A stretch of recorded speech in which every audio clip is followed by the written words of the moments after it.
এই নির্বাচন যে ভিন্ন নির্বাচন এই কথা মাথার ভেতরে ঢুকাতে হবে। এখানে ভুল করার কোনো অবকাশ নাই।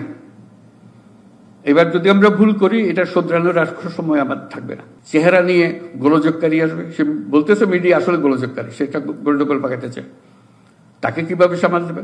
সে গন্ডগোলকারী একা না, তারা এখন থেকে গভীর উৎসাহ দিচ্ছে।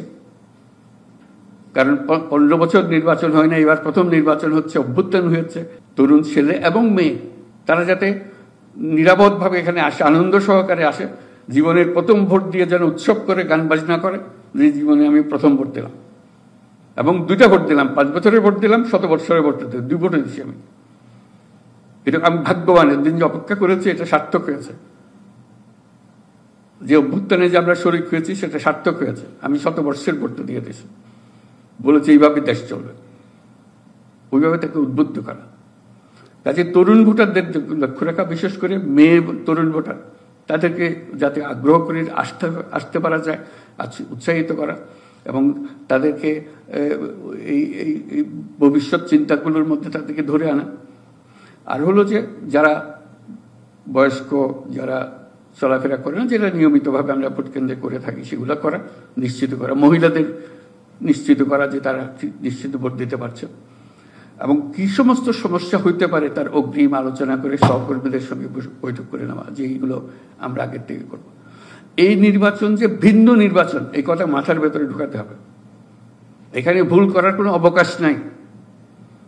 এবার যদি আমরা ভুল করি এটা শোধরানোর আর সময় আমার থাকবে না। কাজে এটা আমাদের সঠিক হতে হবে, এবং আমাদের 100 বৎসর নির্বাচন যেটা সেটা সঠিক হতে হবে, যাতে করে আমরা গন্তব্যে যেটা পৌঁছানোর জন্য এতজন আত্মহুতি দিল তাদের কথা আমরা এবারে স্মরণ করছি, কিন্তু কাজে রূপান্তর করছে না, সেই জিনিসটা মনে রাখা, যাতে আমরা সেটা রূপান্তরিত করতে পারি।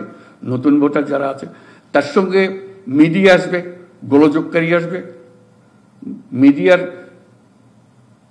চেহারা নিয়ে গোলযোগকারী আসবে, সে বলতেছে মিডিয়া আসলে গোলযোগকারী, সেটা গন্ডগোল পাকাতে চায়, তাকে কিভাবে সামাল দেবে? সে গন্ডগোলকারী একা না, তোমার যেরকম বডি ক্যাম আছে তারও বডি ক্যাম আছে, অন্যদের মাতিয়ে এই কথা ছড়িয়ে দিয়ে সে সারা দুনিয়াকে উথাল পাতাল করে দিচ্ছে। কাজে তাকে অবজ্ঞা করার কোনো অবকাশ নেই। সেও তৈরি হয়ে আসছে, তার পেছনে বহু মুরব্বী আছে। কাজে ওই ধরনের যারা আসবে ডিস্টার্ব সৃষ্টি করার জন্য, তাদের জন্য মোকাবেলা করার কি পদ্ধতি হবে সেটা আগে বুঝে নেওয়া। আন্তর্জাতিক যারা পর্যবেক্ষক আছেন তারা এখন থেকে গভীর উৎসাহ দিচ্ছে। কারণ 15 বছর নির্বাচন হয় না, এবার প্রথম নির্বাচন হচ্ছে, অভ্যুত্থান হয়েছে, এটা একটা আকর্ষণীয় জিনিস। সারা পৃথিবী দেখতে চায় এখানে কি হচ্ছে। এটা শুধু আমাদের পাড়ার বিষয় না, পাড়ার বিষয় অবশ্যই এটা মৌলিক জিনিস, কিন্তু সারা দুনিয়ায় পাড়ার বিষয়ে উৎসুক প্রকাশ করবে। তাদের কাছে আসে, যে আসবে, দেখবে আমরা কি করছি, এবং নানা প্রশ্ন করবে, জেরা করবে, করুক, আমরা তো গোপন কিছু করছি না। আমাদেরকে শক্ত থাকতে হবে, আমাদেরকে প্রস্তুত থাকতে হবে। আজকে যে কথাটা বলছি যে অপ্রস্তুত যেন না থাকে, যা যা কথাগুলো বলছি সেগুলোর জন্য প্রস্তুত থাকা, নিজেদের মধ্যে আলাপ আলোচনা করে এখানে ঢাকা ত্যাগ করার আগেই বুঝে নিতে হবে। চলে গেলে চোখের আড়ালে হয়ে গেলে বলে সব আড়ালে হয়ে যাবে। কাজে বুঝে নেওয়া যে আমাদের আসলে কাজটা কি। গণভোট বলতে কি বোঝাচ্ছেন আপনারা, আমাদের কি করতে হবে এখানে, আমি লোককে কি বুঝাবো, আপনাদের কি মেটেরিয়াল আছে আমাদেরকে সঙ্গে দেন যাতে আমরা বুঝাতে পারি। আমাকে গিয়ে তো আমাদের সহকর্মীদের প্রশ্নের জবাব দিতে হবে, আমাকে প্রস্তুত করতে হবে, আমাকে প্রস্তুত করতে হবে এমনভাবে এই নির্বাচন হয়ে যাবার বহু বছর পরেও প্রতিটি জিনিস আমার মনে একেবারে নিখুঁতভাবে মনে থাকবে।